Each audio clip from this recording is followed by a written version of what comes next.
Alright, so I got my Doc figure a few weeks ago. I'm having fun. It's Shipwreck's build, but it's very good. And Doc is a classic G.I Joe character, the first casualty of the G.I Joe team. Unfortunately, their medic was their first casualty way back in G.I Joe issue number 109. In the cartoon, Doc was, well, the doctor. He was often featured in support role, never had a spotlight episode on himself. So after he died, he was replaced by his niece, which was also called Doc. It's weird because Doc is everybody's favorite, but he's not a main character. He's really support staff, but he's essential for every military unit. You need your medic and your chaplain. This is Hervé from Comic Book Bin, filling you in since 2002. Let's find out what makes this figure so special. Well, he's got a stretcher that you could put an action figure on. You'll need two other figures to make it work. The stretcher is too short for the average G.I. Joe character. As you can see here, Falcon's legs are hanging over. I've used the stretcher a bit backward so the peg could be on top, so I could pin the peg on the back of Falcon so he would stay in place. What that means is that it gives me less leeway in terms of space for his head and so on, so that's why the legs are hanging on the other side. But it's fairly easy to make the figure hold the stretcher, and this side up,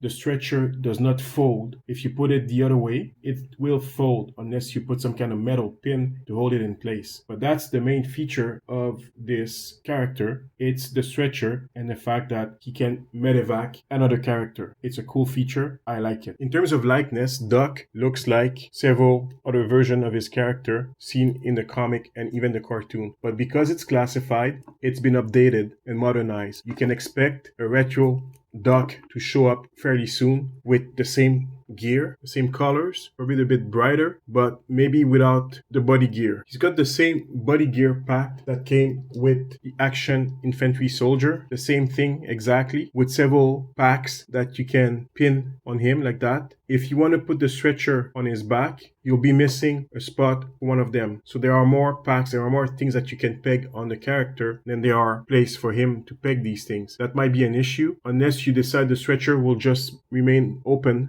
as a stretcher as opposed to something he carries on his back. And I think Falcon looks good this way. In terms of sculpt, most of the build is based on shipwreck. So I pulled out a shipwreck just for comparison with Doc. So as you can see, the sleeves here are not the same, neither are the shoulders. Part of the arms, well, the upper arms are the same, but the forearms are completely different. The shirt is not the same, it's more open, so the torso is another build. It could be Duke, I don't know. But the legs are all shipwreck. The jeans, everything, the pants, even the boots, those are from shipwreck. The face is beautiful. This is a grizzled soldier. I will say, next to Hawk, he might be the second oldest G.I. Joe character. Well, next to Sergeant Slaughter also. You can put the glasses on, but they don't stay on. They will fall a bit like Buzzer. If you want to put the helmet, it's going to be a bit more difficult. You'll have to pull in those glasses in, so it might be a problem for you. Now, the pack that he comes with, most of it is medical gear, and it's meant to help someone. He's a non-fighter, so he's got a taser here. That's not a weapon, that's not a gun, that's a taser. And this is a flare gun. In case of emergency, you can use this flare gun for rescue operation. I put the glasses and the helmet on off screen because it's a bit difficult to do so, and I thought I was going to be spending at least 10 minutes trying to put them on. It took me about 1 or 2 minutes. It's not easy. It's easy for the glasses to be crooked, and what you have to do is once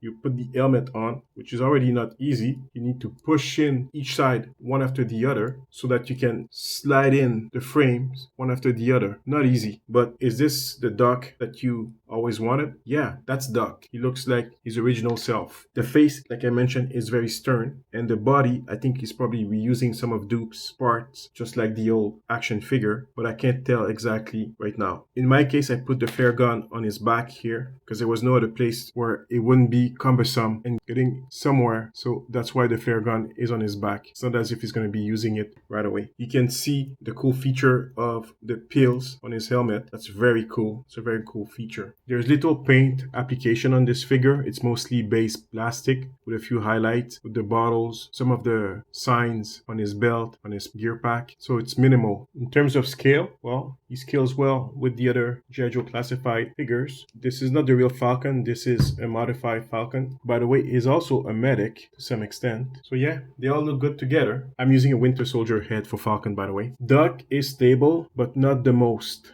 so he will fall easily. And if you put that stretcher on him, he'll definitely be too top heavy and will fall on his back all the time. As you can see, he already fell. So it's not easy. You have to adjust the legs, the feet. Shipwreck also has stability issues. It's really based on the legs and the feet. You can't quite support the figures. The articulation are pretty standard. Shoulders, 360, swivel, the bicep, pinness, elbows, double articulation, inside out on this hand, and up and down on that one. I believe the up and down would have been better for the stretcher if it was both arms. It's much better to hold the stretcher in place. Because of his gear, you can't quite play with his ab crunch, but there is one. He can rotate. There is a ball joint here, but it's not very good. Of course, he can do a Jean-Claude Van Damme. All classified action figures can. He has a drop-down hip. I don't like them. The articulation are a bit stiff on him, but if you play with him enough, they will loosen just enough. There is articulation here in the ankle. There's a swivel, but it's hidden inside of the pants. And because of the shape of the pants, you can't move it very much. So there is a rocker in the feet, but it doesn't do much, which is why there are so many stability issues with this figure. I think the stuff he comes with is great. The stretcher, I'm hoping we'll see with Lifeline and maybe Stretcher himself. There is a character called Stretcher. For the props, well, you've got the Stretcher, which I'm hoping will come back with Lifeline and Stretcher, who's another medic on the Joe team. And all of the gear, the pack and the stuff, flare gun, the taser, that's what he comes with.